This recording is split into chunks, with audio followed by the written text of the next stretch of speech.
Assalamualaikum warahmatullahi wabarakatuh. Perkenalkan nama saya Revaliana dengan NIM B1B1200060.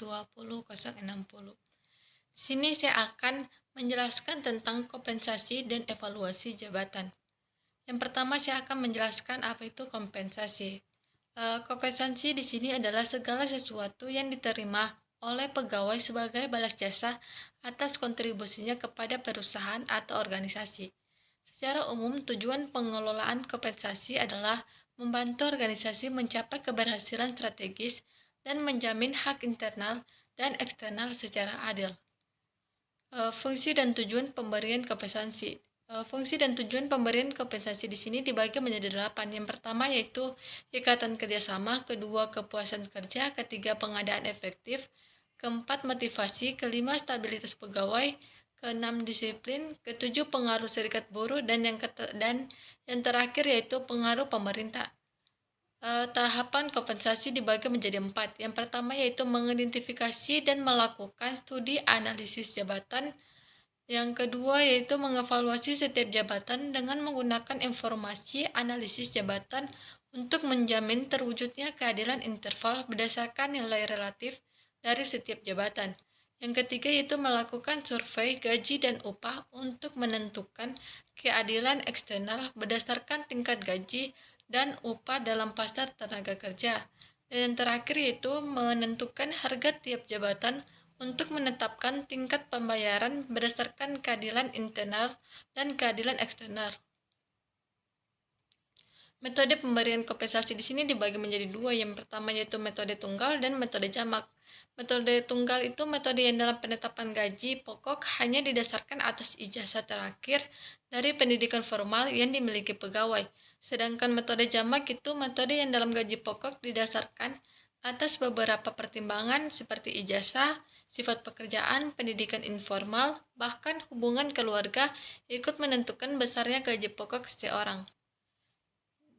Dan selanjutnya tentang evaluasi jabatan, yang dimana evaluasi jabatan adalah suatu usaha untuk menentukan dan membandingkan nilai suatu jabatan tertentu dengan nilai jabatan lain yang ada dalam organisasi atau perusahaan. Faktor penghambat evaluasi jabatan yaitu dalam penerapan evaluasi jabatan kecuali faktor biaya dan unsur bisa di dalam penelitian. Kiranya kesadaran pegawai untuk memahami apa tujuan evaluasi jabatan sangat menentukan kelancaran penerapan sistem. Syarat dilaksanakannya evaluasi jabatan dibagi menjadi 3. Yang pertama yaitu perusahaan harus mengadakan analisis jabatan yang baik untuk menentukan deskripsi jabatan dan spesifikasi jabatan. Yang kedua yaitu setelah diketahui spesifikasi jabatan, perlu diadakan penggolongan jabatan. Dan yang ketiga itu sebelum dimulainya penilaian jabatan, perlu terlebih dahulu diadakan penyebaran ide sehingga semua pegawai memahami dan memaklumi evaluasi jabatan. Metode evaluasi jabatan di sini dibagi menjadi 4. Yang pertama yaitu the ranking method atau the simple ranking method atau metode ranking sederhana. Yaitu spesifikasi jabatan yang ada dipisah-pisahkan mana yang berada di tingkat atas dan bawah atau mana yang paling sukar dan mana yang paling mudah. Yang kedua yaitu the job grading atau the graded of classification method atau metode klasifikasi. Yang dimana metode ini merupakan perbaikan dari metode ranking yaitu dengan menyusun kelompok jabatan yang akan digunakan sebagai standar pengukur untuk jabatan yang akan dinilai. Dan yang ketiga itu the factor comparison method atau metode perbandingan faktor.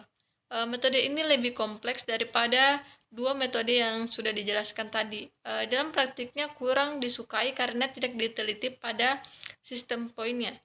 Dan yang terakhir itu the point rating method atau point system. Yang dimana metode ini paling banyak dipakai dalam praktik. Hal ini disebabkan oleh sifat metode ini dianggap lebih teliti dalam menentukan nilai jabatan.